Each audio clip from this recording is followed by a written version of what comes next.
Welcome back, book sniffers. I'm outside Sherlock and Pages here on the iconic Catherine Hill in Frome, famous for its independent shops. It's about 18 months since we took the key to this shop, which was then a salon. And on our socials, on YouTube, Instagram, TikTok, we've been getting a lot of questions about how we've got on, how we found that experience. And so I thought today we could do a quick Q&A, going through all of your questions and giving a little bit of a flavour of what it's like to run, to set up, found an independent bookshop. Before I do that, I wanted to invite you here to Frome for an exhibition that we will be hosting on March the 21st to the 23rd at the Silk Mill in Frome. Now, that will be an exhibition of all the illustrations by the extremely talented Iwana Piwaru for my upcoming book, Forgotten Churches. So if you can make it, it will be free entry between the hours of 10 and 4 o'clock. But let's head back to the shop and dive into your questions. Okay, so we're back in the bookshop now. Grab a cup of tea and we'll go through these questions. Hopefully this gives you some insight into what it's like to have opened a small independent bookshop and also what it's like to run one. So I've written your questions down in my notebook. We got some on YouTube and some on Instagram. I'm filming this on my phone, so I'm going to have to dive down to my notepad to read them all. But this one is from Susie's Sweet Life on YouTube. She left a really nice message and then she said, do you get customers who are confused about the name of the shop and what kind of books you sell? Well, we do. Obviously, we're called Sherlock and Pages. When we decided the name, we knew that this would cause a certain degree of confusion. Obviously, there is Sherlock Holmes. Sometimes people think that it's a crime or a mystery bookshop. There is actually a crime and mystery bookshop in Cambridge, not close to this part of England, but it's a recent one that's opened up. So Bodies in the Bookshop. So do take a look at that. But having said that, honestly, it doesn't happen anywhere near as often as you might think. We had one Sherlock Holmes Society enthusiast come in who just really couldn't understand, no matter how many times I said, no, honestly, we don't do crime books. That we didn't. I think that was just her passion when she saw the name overflowing. But most people now get it. And the reason we're called Sherlock and Pages is because my name is Luke Sherlock. It's as simple as that. And we did think that Sherlock is quite a famous and iconic name. So that's why we chose to go for it. Okay, here we have a question from Lulins Lane. What's your ultimate vision for the business? Do you see a bigger bookshop in the future? So the ultimate vision for the business, I think, has remained the same. How we realise that can change. So the vision has been to help contribute to a culture of care and of conservation, and that runs through everything that we do. That's why we focus on nature, landscape, history and heritage. We're all about conservation themes, finding dynamic solutions to the problems that we need to solve as humanity, diving into our humanity, making us deeper, more rounded humans.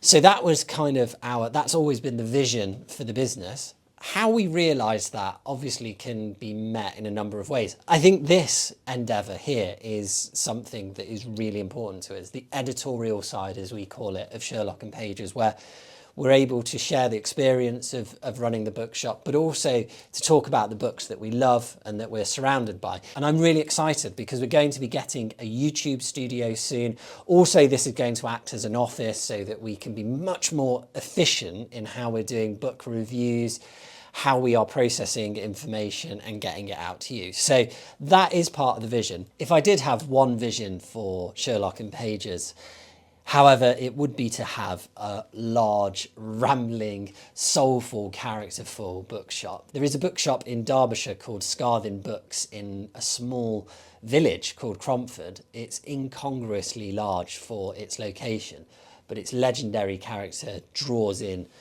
book pilgrims, and to have something like that would be really special. It feels quite far away now though. I think we're happy where we are here at Sherlock and Pages, and whether we have new sites or not will really depend on how well we do financially this year and also whether it makes sense. But honestly, in my soul, the physical bookshop is the heart of everything that we do. Plant Lady 53 asks, how did you first know where to order books from? It's actually quite simple in the book selling world. So first of all, we reached out to the Booksellers Association. They help independent bookshops to get up and running and then with their continued operation. So Booksellers Association was absolutely critical to us. They put us in touch with other independent booksellers. We were able to go to the Independent Booksellers Association conference, and from there we got in touch with the main wholesaler here in the UK. And then we've been in touch with publishers. Actually, they work with distributors, so sometimes a couple of publishers will be with one distributor. But we mainly buy for wholesale here because we turn around books so quickly in our shop because it is tiny. If you were a bigger bookshop, you would be going direct to publisher though because you get a better discount. In general, you get a better discount from them. So really that wasn't a big problem. So this question is from Ishk12. How do you tackle the competition from big companies? So I think we do that in a number of ways. I think we do that in character. I think we can show our real personality. This is part of that. We can show our character in the physical shop, and I think that makes us distinctive from the big companies. I think we can do it in terms of curation. We really curate our book list here. We have our monthly book stocking meeting where we're going through all the new titles, all the titles that we've found that might have been published years ago that month that were recommended by customers. Maybe it's a passion that we've become particularly interested in that month. Maybe it's a gap that we've spotted in something that we should offer. So we have that meeting each month and we're constantly refreshing our stock. But just to put that in context, we're usually adding 80, maybe 120 books. We did add a considerable amount of books at the start of the year, but honestly, that took so long. So there is a real curation there and consideration. So when you come to Sherlock Pages, if our style of book is your style of book, then you're really going to love it. And we do find some people come here and they said, I can buy every book here. Honestly, this is my exact reading taste. And that's what we're trying to do in terms of competition. The third thing I would say is values. We value conservation. We are trying to raise the voice of authors and thinkers who are addressing all sorts of conservation topics. And so in that sense, I think that we will resonate with the readership who also aligns with those values. So values is really important in terms of competition. And then 4, I think that although we are moving into an era where it does seem like the big players in every single industry just totally and utterly dominate, and honestly in the book trade, this is actually more unbelievable than you would think. I think we're all aware of Amazon, owned by Jeff Bezos, an absolute megalith in the book industry that kind of tested their model with the book trade and took such a huge sector of the market, and that led to the closure of so many independent bookshops. But now there is actually a hedge fund, Elliott Investment Management, which is buying up all of the large physical bookshops, certainly in the UK, and I think in North America as well. Just to put this in context, they own Barnes & Noble, they own Waterstones, they own Blackwell's, they own Hodges Figures in Dublin, they own Foyles, they own Hatchard's, there's probably some others that I'm forgetting. So it is really hard to compete. They have some great booksellers in those businesses, but for us, I think we have to raise our voice using every tool that we have at our disposal. So that's the backdrop, that you have those massive companies who honestly dominate the market to such a huge degree, it's nearly unbelievable. But we have YouTube, we have Instagram, we have TikTok, we have our email list, we can have our own website. So we can also curate this physical space in the most beautiful way. We don't need anyone's approval to make changes. Our character is going to live here and be here. We can be a home for authors, thinkers, readers, and we hope to make this a legendary spot over the years and decades to come. I don't think that the big competition can do that, and so that's the gap that we're going for in the market. I don't know how else I can articulate it, but I hope that gave you some idea of how we'd answer that question. So I've got a question here from Eldner. Sorry if I'm pronouncing these names totally wrong, they're just generally internet handles.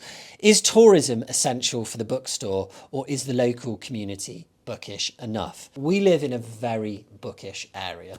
We are close to Bath, which has some of the most legendary bookshops, I think, in the UK. So they've got huge toppings. Mr. B's is there. There's various second-hand sellers. There's Persephone Books as well. So they're only half an hour away. In Frome itself, we have 2 second-hand booksellers, including the Frome Bookshop, which is a antiquarian specialist bookseller, and we have Hunting Raven, which is part of the Winston's group, which serves a general readership as well and is very much community based. We are niche, and I think our values align very much with the community here. It's a very forward thinking area that really values conservation, the environment, very much in touch with nature. It's a creative hub here in Frome. There are so many artists and musicians, sculptors. There's always something going on here in Frome. So yes, we are in a bookish area, and yes, that does help sustain us. But I would say tourism is essential. Frome is growing as a destination, tourist destination, and I think the southwest, Somerset in general, that is true of as well. What we could really do with is more hotel rooms, I think, in my opinion. But there are some amazing restaurants here. There are some amazing places to drink as well. So it is a touristy place. We have the Frome Independent Market at the start of each month. So that's the first Sunday of the month from March onwards throughout the rest of the year. They don't have it in January and February. So this weekend, actually, we will have our first market. All of this is a long way of saying that tourism is really important to us. I think sometimes the high street here is really quiet. Coming into the town for essential goods is not something that everyone does now. So even though the town's got 27 or so thousand people, often on the high street in the middle of a rainy, cold day, it will be totally empty. So we do rely on tourism. We do rely on those peaks in sales, definitely. And I think tourism comes in many forms. Obviously, there's long distance tourism. Someone visiting England might say, I really want to visit Sherlock Pages and make sure I get there as part of my itinerary. And we're near some world-class tourist sites by definition. There is Bath just up the road, which is a World Heritage City. Stonehenge is not far away. There's so many country houses, beautiful old churches, incredible villages here. So there is plenty to see. So you get those people coming in from international tourism, yes. But what I think Frome does really well is brings people in from neighbouring towns and cities. So you may get people coming from Wiltshire, Gloucestershire nearby, then people from Bristol, a bit further afield you get people coming down from London, maybe when a market weekend is on. Those sales are absolutely essential. So I think overall, answering that question, yes, tourism is essential, even though we do live in a bookish community. Leslie C. Gibbons asks, how do you decide which books to sell in your shop? So I've talked a little bit about this in previous videos. We have a monthly meeting where we decide which books we're going to buy for the shop and which books we're going to put online. What we do throughout the month is, however we are getting our information on books, we will add to a long list of potentials. Those might be books that we've seen on our travels in other shops. They might be something we've read in a literary review or a magazine. They might be something that a publisher has shown us at an event. I'm increasingly on the road now as an author myself, so I'm being told about books all the time, so they might go on the long list. We might see them on Instagram, for instance. We might be recommended them by a customer. It's not just me doing this. There's a couple of people here now working on this long list. Kerry in particular, my colleague who you may meet in the shop if you come down. And those books are on our themes, and we've created many subsections to the shop here. So the broad themes, as we always say, are nature, landscape, history and heritage. We do have our fiction section, which is historic fiction, climate and environmental fiction, short stories, and then we just have our favourites as well, a lot of folklore. And we kind of know what our vision is, even if it is a little bit loose at the edges. And what we do is we take that long list, we maybe whittle it down, we decide that something's not quite right for us, or we're not aligned on whether we agree, so we leave it for that month. And then it goes on. And what we will also do is take books out of stock. Maybe they've not been selling, maybe they're not being printed anymore, or it's really hard to get enough volume of the copies to be able to supply to customers. And that's how we do it. Paperback Professor asks, tips for landing a bookseller job. Well, I think you can answer this on a number of levels. So as a bookseller, obviously you've got to be passionate about books, but particularly in some of the larger shops, I'll speak of Bath, like Mr. B's and Toppings in Bath. A lot of the booksellers will have their own particular area that they are responsible for, and responsible for buying, responsible for answering customer queries on, and they will be real experts in those areas.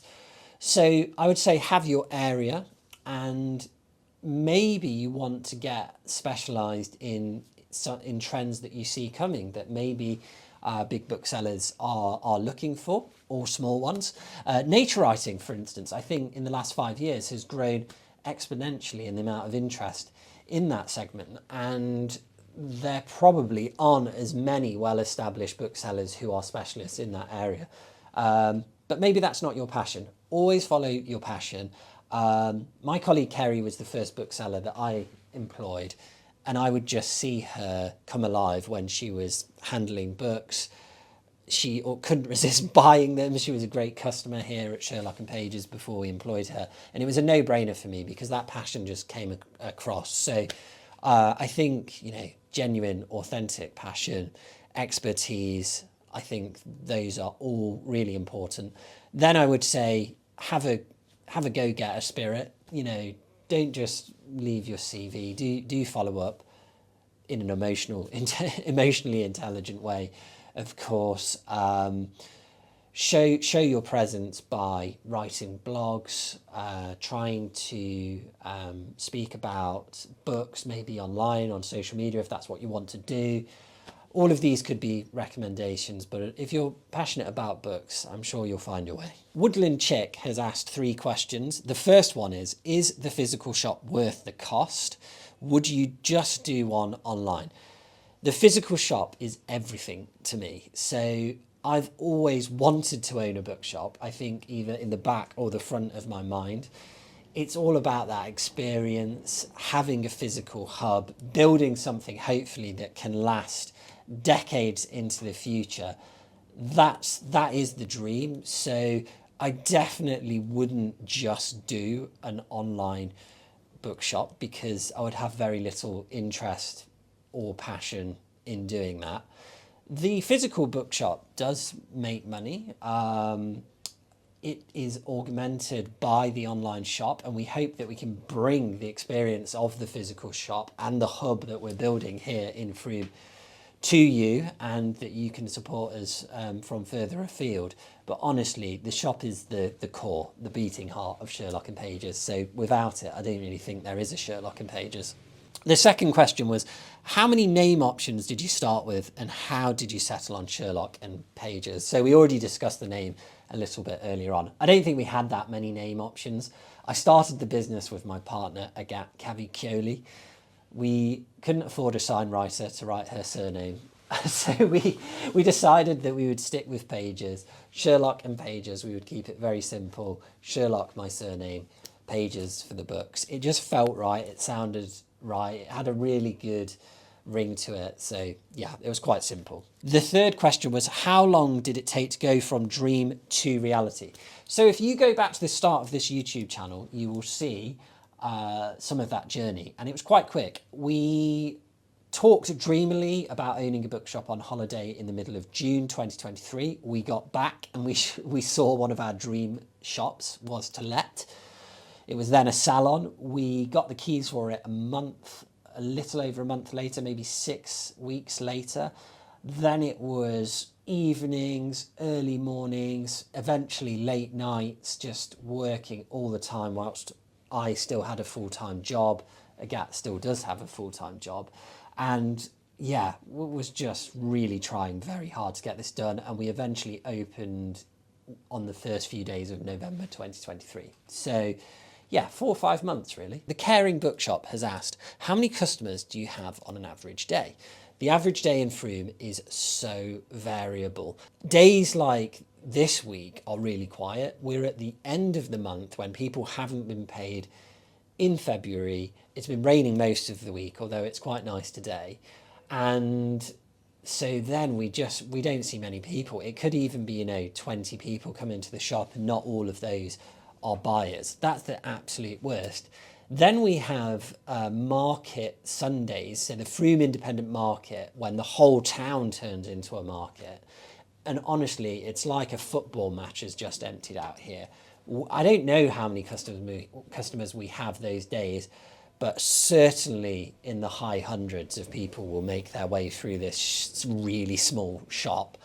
Again, not all of them buyers. So it's really hard to say what average looks like. It is so variable, but yeah, there are really, really quiet days, and then there are really, really busy days that we rely on. There's been a lot of questions about how did you get the capital for the bookshop? How much capital did you obtain a loan? I intended to get a loan to buy the initial stock, but actually what happened was entrepreneurialism first forced me into action. On my own Instagram account, which is English Pilgrim, I document historic buildings that I visit, particularly historic churches. It's my passion. I absolutely love it. And so I created a calendar of English medieval church doors, and people really, really got interested in it. We sold 1,000 of those, and that allowed us to buy the initial stock for the shop, and it stopped us getting a loan. The rest of the funds, and I would say the rest of the funds was probably comparable to the initial books for the stock, were savings. It was probably slightly less than £10,000, so it wasn't a lot. We were real bootstraps.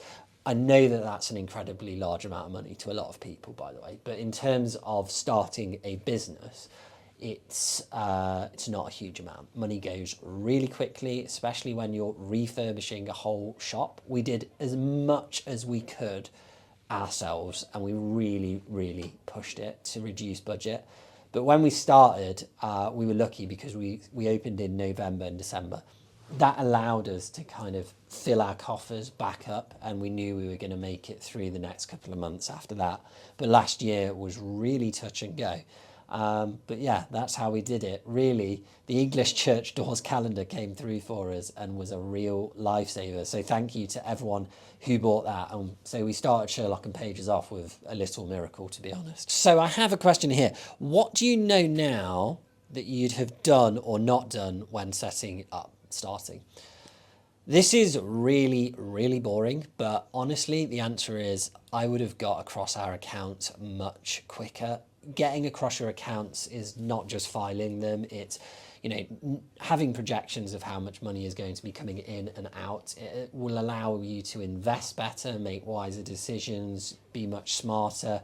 It will make you more efficient, you'll stop wasting time. So I'm really bad at this as well. So I've got someone helping me now on that accounting side. I would have done that quicker, I think, and it's super important. I think some people just aren't minded for accounts and the rigor that it takes, but honestly, get help and do get across it. It's really, really important. I know it's a boring answer, but it is the truthful one. I've got a question here. What do you find rewarding the chats with customers, the sense of place, opening minds, or something else. I think it's building a sense of home, of camaraderie. We've got a small team building here because of your support, and that is really, really important to all of us, I hope. It feels like somewhere where I want to come into work, where I love chatting with the rest of the team, and extending that concept of home out, of course, the customers. I love chatting away with customers. I love being in the shop. I can't be in the shop as much as I used to be now because there are so many demands on my time running the business and being an author. I've got a book coming out next month, so I'm super, super busy. But I think really what I enjoy most is, building that sense of home that Sherlock and Pages was always meant to be. Step into my lady library. By the way, this person has a Bookstagram and probably has the reading taste that I think might be the most aligned with Sherlock and Pages of anyone I've ever seen. It's really quite bizarre. But she has asked, how exhausted are you and is it worth it? I'm often very tired, and it's a little bit of a refrain of mine. It's probably a bit of a habit I need to snap out of. And I probably need to look after my schedule a little bit more and take some downtime. So I am exhausted, but not that exhausted. My mum was a nurse. She sometimes had stints in palliative care. I know what exhausted looks like from that, physically and emotionally exhausted. When I have to come down here early in the morning, I'll think of people going off to work sites all across the country, and it's an honour, it's a privilege. So in that sense, it's definitely worth it. I get mentally very tired, but I can refresh the tank quite quickly because I enjoy doing it.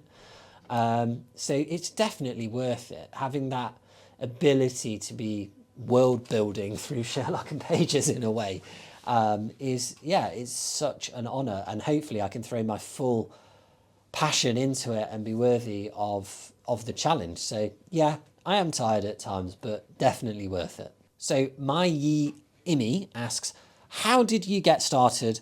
What was the dream behind it? And what happens to unsold books? So I will start with what happens to unsold books.